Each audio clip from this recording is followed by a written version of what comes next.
तो ये सब होता रहता है पाकिस्तान में, ये उनका दिखावे का मामला है। लेकिन ये सवाल ये है आसिम मुनीर कहाँ है? असीम मुनीर कहां है वो, और क्यों उसके जो सैनिक हैं वो न सिर्फ अपनी पोस्ट खाली कर रहे हैं, बताया जा रहा है इंटरनेशनल बॉर्डर के उस तरफ कई जगह पोस्ट ऐसी जहां से वो नदारद हैं, अब सैनिक वहां से भाग गए, वो झंडा भी उतार ले गए।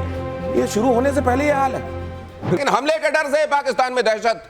शहबाज ने आतंकवादियों को बंकर में छिपाया, आतंकी हाफिज सईद, मसूद अजहर अंडरग्राउंड। शहबाज ने दोनों को अज्ञात लोकेशन पर भेजा, पहले जेल बदली गई और अब बताया जा रहा है कि अज्ञात लोकेशन पर भेज दिया गया। आतंकवादियों की बार बार लोकेशन चेंज की जा रही है। मुझे लगता है मेजर आप लगातार ये कह रहे हैं कि उनको मारने से कुछ नहीं होगा, जाके असीम मुनीर को पकड़ो जी। और ये बार बार उनकी लोकेशन बदल बदल कर ये दिखा रहे हैं, नहीं इन्हीं को पकड़ना, इन्हीं को मारना, भाई उसको छोड़ देना। मुझको लग रहा है ये वही करने में लगे हुए हैं। ये इनके एक्चुअली जैसे कि हर एक फौज की रेजिमेंट होती है ना, ये लश्कर तैयबा भी इस पाकिस्तानी आर्मी की एक रेजिमेंट है, वैसे ही है। उनको इतनी ही इज्जत मिलती है, वो पूरे पाकिस्तानी आर्मी के एसेट्स यूज करता है, हाफिज सईद उनका हेलीकॉप्टर यूज करता है, उनके ऑफिसर मैसेज यूज करता है, सारा कुछ वो एनमेज्ड है पाकिस्तान आर्मी में। अब जो आपने बात बोली कि भाई ये जो हाफिज सईद है इसको यहां पे छुपाया, वहां पे छुपाया, इस पाकिस्तान, देखिए पाकिस्तान ने इसको 35 साल जेल की सजा दी थी। आपको भी पता है, आतंकवाद के किस्से में इसको बोला था 35 साल जेल।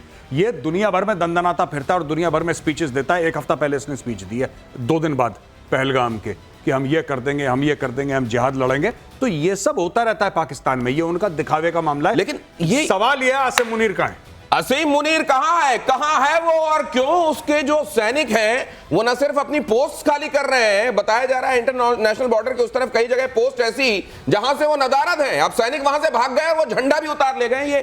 ये शुरू होने से पहले ये हाल है। बिल्कुल सही कहा दिनेश।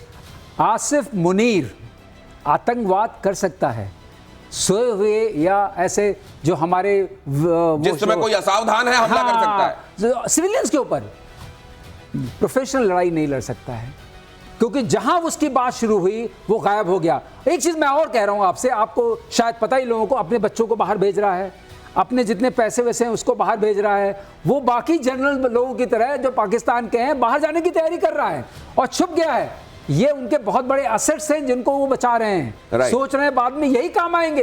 ये काम तब आएंगे जब हम छोड़ेंगे। कहां छुपोगे? और श्रीवास्तव सर के पास तो आज एक बड़ा इंपॉर्टेंट एंगल आपके साथ डिस्कस करने के लिए है। वो न्यूक्लियर वाले थप्पड़ को लेकर कोई एक अहम बात करने वाले हैं, और विक्रम सिंह साहब आपको जो बताने वाले हैं, यकीन जानिए वो हैरान कर देगा। लेकिन उससे पहले advisory, national security advisory board, इसका रिवैम्प किया जाना, ये क्या कहता है? जरा ये ब्रेकिंग फ्लैश कीजिए। ये ग्राफिक्स हम आपके सामने लगातार फ्लैश कर रहे हैं। ये देखिए, वहां पर चेयरमैन से लेकर ये टीम में बदलाव जो है, इसको आपने गौरव कैसे देख? जी देखिए, ये इसको रिवैम्प कराया और जोशी साहब क्या इसको वॉल पर आप डाल सकते हैं? प्लीज इसको अगर आप वॉल पर डालें तो मैं ये भी चाहूंगा कि गौरव आर्या वहां पर एक्सप्लेन कर सकें कि इसका मतलब क्या है और ये बदले जाने के मायने क्या है। लेकिन तब तक ये हुआ क्यों है, क्यों किया गया है? जी देखिए, मुझे लगता है तो गिव इट मोर टीथ, इसको और पावरफुल और पोटेंट बनाना। ये करती क्या है बॉडी? ये प्लानिंग करके नेशनल सिक्योरिटी काउंसिल को बताती है। This is essentially a planning. आप इसको एक बहुत सुपर एलीट थिंक टैंक मानिए, ठीक है नहीं? आप मानिए कि सुपर एलीट थिंक टैंक है। अब जैसे इसमें लेफ्टिनेंट जनरल, तो ये इनका काम क्या होता है? स्वॉट एनालिसिस सिचुएशन का, नॉट ओनली स्वॉट एनालिसिस, ये आगे चल के क्या होगा, इसका क्या इंपैक्ट होगा अगर हम ये एक्शन लेंगे, दुनिया भर में क्या हो रहा है। ये एक बड़ा क्लोजली हेल्ड इंटेलिजेंस। देखिए, उसमें 2 पुलिस ऑफिसर्स हैं आईपीएस, एक आईएफएस ऑफिसर है, एक आर्मी के ऑफिसर हैं, एक नेवी के हैं, एक एयरफोर्स के हैं, और जो आर्मी के ऑफिसर हैं वो लेफ्टिनेंट जनरल एके सिंह रिटायर्ड, जो पूना में थे पोस्टेड, सदर्न कमांड के हेड, और टॉप पे हैं फॉर्मर चीफ ऑफ रॉ। ये देखिए साहब जी, प्लीज अगर आप इसको एक्सप्लेन करें। ये आलोक जोशी साहब हैं, पूर्व चीफ हैं, ये रॉ के सेक्रेटरी रॉ, और ये एयर मार्शल पीएम सिन्हा, पूर्व वेस्टर्न एयर कमांडर। ये देखिए साहब, लेफ्टिनेंट जनरल एके सिंह, पूर्व सदर्न आर्मी कमांडर हैं जी। ठीक है जी। यहाँ पे आप देखिए, रियर एडमिरल मोंटी खन्ना, पूर्व कमांडेंट एनडब्ल्यूसी गोवा, और ये this is naval war college by the way, NWC है। मैं बता दूं कि नेवल वॉर कॉलेज की बात कर रहे हैं। ठीक है, ये वहां पे हैं। राजीव रंजन वर्मा, ये पूर्व आईपीएस हैं, मनमोहन सिंह पूर्व आईपीएस, और वेंकटेश वर्मा आईएफएस, यानी कि फॉरेन सर्विस का, international affairs, geopolitics, internal security, यहां पे देखिए नेवी आर्मी जी। Air force and over. देखिए ये जब अपॉइंटमेंट आप चेयरमैन करते हैं ना आलोक जोशी साहब की, आप बेसिकली सबको ये कह रहे हैं कि all this is intelligence focus, external intelligence focus. Right. अब ये क्योंकि इसमें आईपीएस भी शामिल किए गए हैं। विक्रम सिंह सर, ये जो ब्रेन्स हैं, जिनको एलीट ब्रेन, हमारी सबसे एलीट एग्जामिनेशन को पास करने के बाद, इतने तजुर्बे के बाद जब ये लोग जुड़ते हैं, तो क्या ये ऐसे प्रिडिक्ट कर सकते हैं कि ये होने के बाद ये होगा, ये होने के बाद ये होगा? क्या इस तरीके से चीजें प्लान और प्रिडिक्ट हो सकती हैं? दिनेश जी, आईपीएस ऑफिसर जिनका चयन हुआ है, इनमें से सबको मैं जानता हूं व्यक्तिगत रूप से, और मैं कह सकता हूं कि इनकी व्यवसायिक दक्षता बहुत उच्च कोट की है, और इनका जो अनुभव है, इनकी जो कैपेसिटी है, ability to foresee, anticipate, plan and execute, ये अभूतपूर्व है। तो ऐसे मौके पे जब आप you putting your best foot forward, naturally आपने जब बेस्ट टैलेंट को लिया है, सबसे अच्छी प्रतिभा का आपने चयन किया है, इसका मतलब आपने स्वॉट की बात की थी, स्वॉट तो बहुत पीछे चला गया। ये एंटिसिपेट, प्रिडिक्ट एंड ऑल्सो कि दुश्मन के तर्कस में कितने तीर हैं, इससे पहले कि वो कुछ सोचेगा, इनके पास उसका समाधान पहले रहता है। ये इनको दिखाई देता है, वहां ये पारदर्शी तरीके से देख पाते हैं, जहां एक लेमैन को सब कुछ लगता है कि यहां तो कुछ है ही नहीं। देखिए जब हम लड़ाई लड़ते हैं तो कहते हैं कि होल ऑफ नेशन अप्रोच, यानी कि जब लड़ती है तो फिर पूरी, जिसको कहते हैं देश लड़ता है, सिर्फ फौज नहीं लड़ती। तो इकोनॉमिक अफेयर्स, पॉलिटिक अफेयर्स, सारे के सारे को आप लेते हैं अपने कॉन्फिडेंस में, और फिर जो आदेश प्रधानमंत्री जी ने पास करने हैं वो तो कैबिनेट कमेटी ऑन सिक्योरिटी में पास हो चुके हैं, और उसमें एक बहुत सबसे बड़ा जो फैसला लिया है कि टैक्टिकल और ऑपरेशनल फ्री हैंड है। आपको जैसे सिचुएशन के साथ डील करना है, आप वैसे सिचुएशन के साथ डील करिए।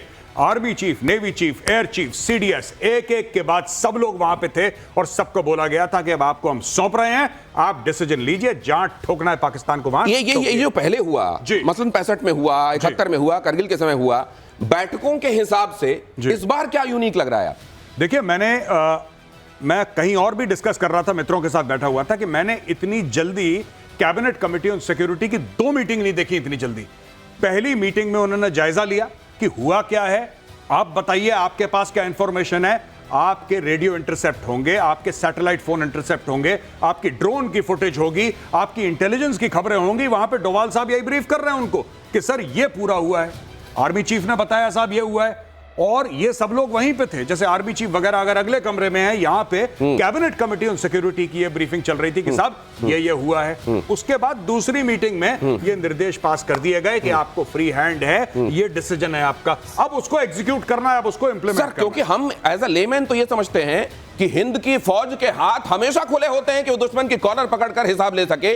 फ्री हैंड दिए जाने का इसका अनाउंसमेंट का मतलब क्या है, वो भी आज जरा समझेंगे। श्रीवास्तव सर, आपके पास आने वाला हूं, ये खबर देख लीजिए। पहले पीएम मोदी की 1 घंटे 4 मीटिंग, हिल गया पाकिस्तान। अमित शाह, राजनाथ और डोवाल के साथ निर्णायक मंथन। सीसीएस में निर्मला सीतारमण, एस जयशंकर भी रहे मौजूद। ये मीटिंग्स, और हर एक मीटिंग को खुर्दबीनी से, उधर से सूक्ष्मदर्शी भी लेके, दूरदर्शी भी लेके, जो दर्शी हो सकते हैं पाकिस्तान देख रहा है। पता नहीं कितना देख रहा है कि नहीं, वैसे उसको मुझको लगता है सभी तरह के दृष्टि दोष भी हैं। लेकिन सर, ये हमेशा ही हाथ खुले होते हैं, फौज के हाथ बंधे कब होते हैं? दिनेश, फौज के हाथ बंधे नहीं होते हैं, लेकिन पॉलिटिकल विल के अलावा, पॉलिटिकल अथॉरिटी के अलावा, हम लोग तो डेमोक्रेटिक कंट्री हैं। मुनीर तो है नहीं, मौलाना मुनीर, कि आपने बोला और दहशतगर्दी कर दी। तो जहां पर प्रोफेशनल आर्मी होती है, वहां पर जो प्राइम मिनिस्टर है डेमोक्रेटिक कंट्री का, वो आदेश देता है। उसने आदेश दिया पहला लेवल का, आप फ्री हैं, जो आपकी टेक्निकल रिक्वायरमेंट है, जो आपकी ऑपरेशनल रिक्वायरमेंट है, आप पूरा करिए।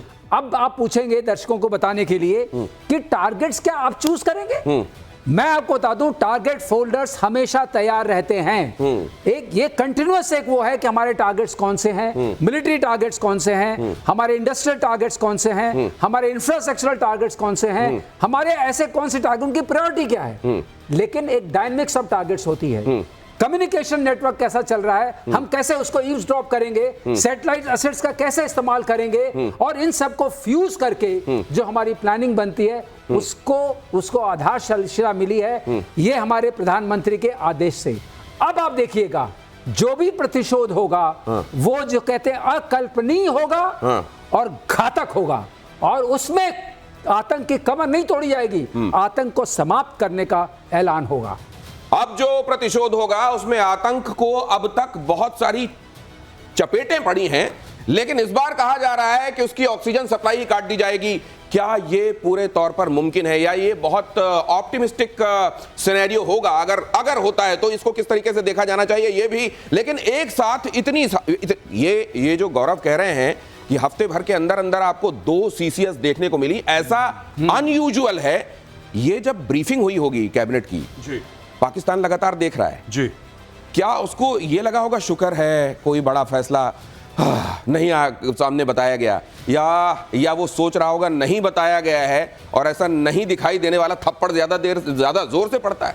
देखिए, पाकिस्तान का अगर आप नेचर समझेंगे, वो बड़बोले लोग हैं, वो बहुत बोलते हैं, ये कर देंगे वो कर देंगे, लकड़ियां नहीं मिलेंगी अंतिम संस्कार के लिए, इतने हिंदू मार देंगे, 170 न्यूक्लियर बम मार देंगे, वो सारी की सारी बातें करते हैं। वो करने में कमजोर कौम है, वो बोलने में बड़ी तेज कौम है। अच्छा, लेकिन उनको भारत का पता है कि जब भारत को करना होता है ना दिनेश, भारत करके फिर बताता है कर दिया। सर्जिकल स्ट्राइक हो गई, बालाकोट में आग लगानी थी, लगा दी, काम खत्म हो गया। अचानक अमित शाह जी पार्लियामेंट में खड़े होकर बोलते हैं कि आज से 370-35 से गया। Nobody knew about it. किसको पता था कि ऐसा होने वाला है? हो गया, वो तो कर दिया उन्होंने एक साथ। तो मेरा ये कहने का मतलब है कि जो फैसले होने थे रण के, वो फैसले लिए जा चुके हैं। अब ये पब्लिकली डिक्लेयर नहीं होंगे। कई लोगों ने मुझसे पूछा, आज भी पूछा, और अभी 20-25 मिनट पहले फोन आ रहे हैं कि मेजर साहब ऐसा कुछ तो डिक्लेयर नहीं करा सरकार ने, अब लड़ाई कैसे होगी? हम तो ये सोच रहे थे कि सरकार बड़ी घोषणा से लड़ाई नहीं होती लड़ाई से होती है, लड़ने से होती है। वो काम शुरू हो गया है, आप खुद अपने सामने देखेंगे। ये जो है ना, ये एंटी क्लाइमैक्स जो आपको फील हुआ है कि भाई ये इन्होंने तो कुछ बोला ही नहीं, अश्विनी वैष्णव। आपको क्या लगता है 25 करोड़ पाकिस्तानी आवाम देख रही होगी टीवी कि अब क्या बोलेंगे ये, अब क्या बोलेंगे, अब क्या? क्योंकि उनकी किस्मत का फैसला होना है, हमारी नहीं, और उनकी किस्मत का फैसला हम लोग कर चुके हैं।